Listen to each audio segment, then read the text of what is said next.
அஜித்குமார் வழக்கில் திடீர் திருப்பமாக நகை காணாமல் போய்விட்டது என்று புகார் அளித்திருப்பது பொய் என்றும், அவர் வேண்டுமென்றே நகை காணாமல் போனது என்று புகார் அளித்ததாகவும் தகவல் தெரிவிக்கிறது.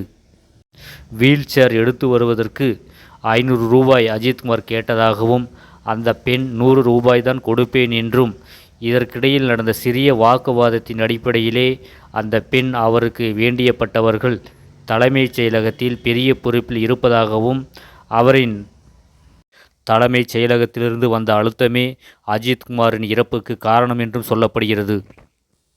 அந்த பெண்ணால் இன்றைக்கு தவறான புகார் அளித்து எந்த பாவமும் செய்யாத அஜித்குமார் இன்றைக்கு உயிரிழந்திருக்கிறார். அவரின் அழுத்தத்தின் காரணமாக 6 காவல்துறையினர் இன்றைக்கு சஸ்பெண்ட் செய்யப்பட்டு அவருடைய வாழ்க்கை இன்றைக்கு கேள்விக்குறியாக இருக்கிறது.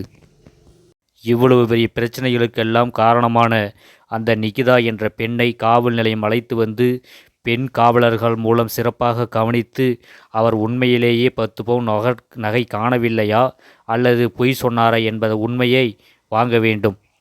27ஆம் தேதி சம்பவத்தில் வெறும் 500 ரூபாய்க்கு தான் பிரச்சனை. 500 ரூபாய்க்கு வந்து இந்த வீல் சேரில் வந்து அஜித்குமார் கேட்டாப்லையா, இந்த நிகிதாங்கிற மேடம் என்ன 500 ரூபாய் கேட்குற, நான் உனக்கு 100 ரூபாய் தர்றேன். இந்த வாக்குவாதம் தான். இந்த வாக்குவாதத்தின் அடிப்படையில் அவன் மேலே வந்து திட்டமிட்டு, அஜித்குமார் மேலே வந்து திட்டமிட்டு அந்த 10 பவுன் நகையை காணும் அப்படின்னு சொல்லி இன்ஃப்ளூயன்ஸ் பயன்படுத்துறாங்க. இந்த இன்ஃப்ளூயன்ஸ் பயன்படுத்துகிற ஒரு ஆள் செக்ரட்டரியேட்டில் இருக்காங்க. இந்த செக்ரட்டரியில் இருக்கிறவங்க யாருன்னா ஐஏஎஸ் ஒருத்தவங்க. இந்த இன்ஃப்ளூயன்ஸ் பயன்படுத்துகிற நபரை யாரு அப்படிங்கிறதையும் சேர்த்து நீங்கள் சிடிஆர் போட்டு கொண்டு வாங்க. ஒரு நபர் இங்கே தப்பிக்க கூடாது. அப்படி என்னதான் மேலதிகாரிகள் உத்தரவு போட்டாலும் காவல்துறையினர் சற்று பொறுமையாக இருந்து இந்த பெண் புகார் அளித்திருப்பது உண்மைதானா என்பதை சற்று யோசித்து பார்க்க வேண்டும்.